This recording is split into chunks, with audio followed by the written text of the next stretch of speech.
मुख्यमंत्री म्हणून फडणवीसांचं नाव निश्चित, वरिष्ठ नेत्यांनी दिलेल्या माहितीच्या आधारे पीटीआयचं वृत्त।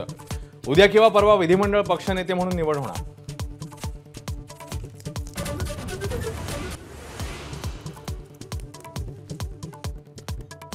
दोन दिवसाच्या विश्रांतीनंतर एकनाथ शिंदे दरेगावातून ठाण्यामध्ये परतले। प्रकृती ठीक असल्याची माहिती। लांबणीवर पडलेली महायुतीची बैठक लवकरच होणार।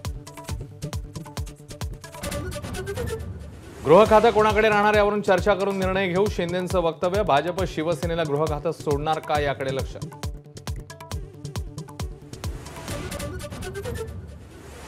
उपमुख्यमंत्री पदासाठी श्रीकांत शिंदेंच्या नावावर चर्चा। स्वतः एकनाथ शिंदे यांची माहिती। भाजप आणि राष्ट्रवादीच्या भूमिकेकडे लक्ष। दरेगावातून परतताच एकनाथ शिंदेंची दीपक केसरकरांसोबत हेलिपॅडवर खासगीमध्ये चर्चा। शुभदीप निवासस्थानीही मंत्रिपदासंदर्भात पुन्हा चर्चा झाल्याची माहिती। प्रत्येक हिंदू जोडप्याला किमान 3 मुलं हवीत, सरसंघचालक मोहन भागवतांचं आवाहन। तर लोकसंख्या वाढीचा दर घटल्यास समाज नष्ट होतो, भागवतांचा इशारा।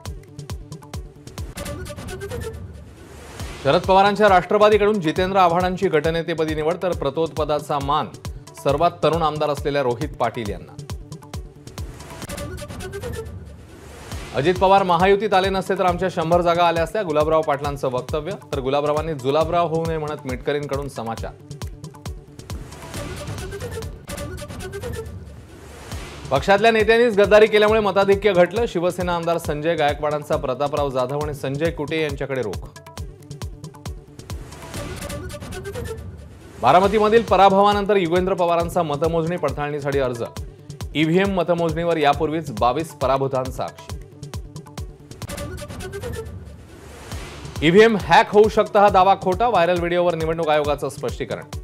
ईव्हीएम सोबत छेडछाड होऊ शकत नसल्याचंही स्पष्ट।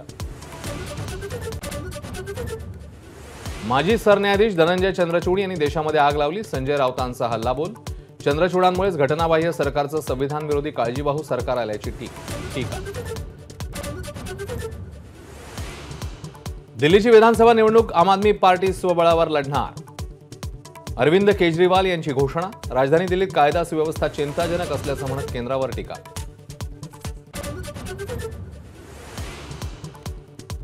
एमएमआर हद्दीमध्ये नवीन रेडीमिक्स कॉन्क्रीट प्लांट उभारण्यास मनाई। मुंबईतील हवेची गुणवत्ता सुधारण्यासाठी प्रदूषण नियंत्रण मंडळाचा निर्णय। दररोज 15 कोटींचा तोटा सोसणाऱ्या एसटीकडून सरकारला भाडेवाढीचा प्रस्ताव। तिकिटात 18% वाढ करण्याची मागणी। रिलीज आधीच पुष्पा 2 ची हवा जोरात। काही सिनेमागृहात एका तिकिटाची किंमत 2000च्या घरात। गुरुवारी होणार सिनेमा प्रदर्शित। एबीपी माझा, उघडा डोळे बघा नीट।